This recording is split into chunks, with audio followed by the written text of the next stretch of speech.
Turley House. Eastern Kentucky University is known for its success with students and for its many historical buildings.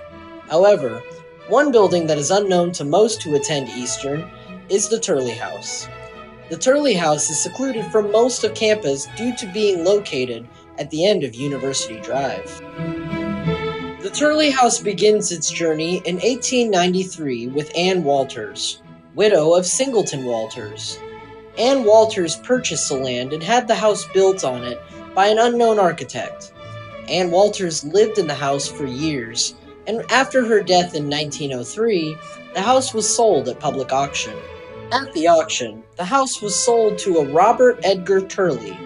R.E., the name he is usually called by, is known to be the first treasurer of Eastern. He, his wife Della, and their children lived in the now-known Turley House for many years. A few years later, in 1938, Eastern Kentucky State Teachers College purchased the house after R.E. Turley's death. Around this time, women from the Department of Home Economics were required to live in the house to learn how to cook meals and handle the household. However, around the mid-1980s, the Department of Home Economics changed to the Department of Family and Consumer Sciences and no longer required the women to live there. As a way of saying thank you, the women in the department hand-carved the railings of the stairs and planted various plants outside of Turley. Soon after their departure, the bedrooms of the Turley House were renovated and became offices. But the renovators were asked to keep many of the building's original architecture.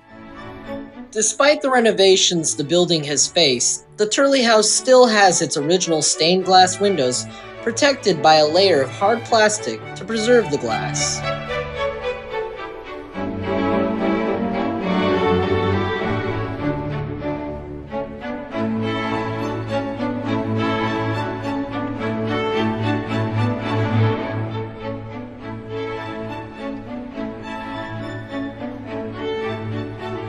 The original fireplace is also still intact and located in the first floor of the Turley House.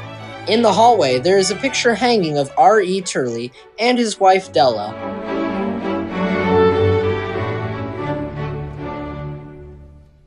Additionally, the Turley House is now home to the Office of Student Rights and Responsibilities and the NOVA program. To preserve one of the oldest buildings on campus, there are still many renovations the building faces. Even though some of the physical attributes of the building may change, its long history with Eastern will forever be with it.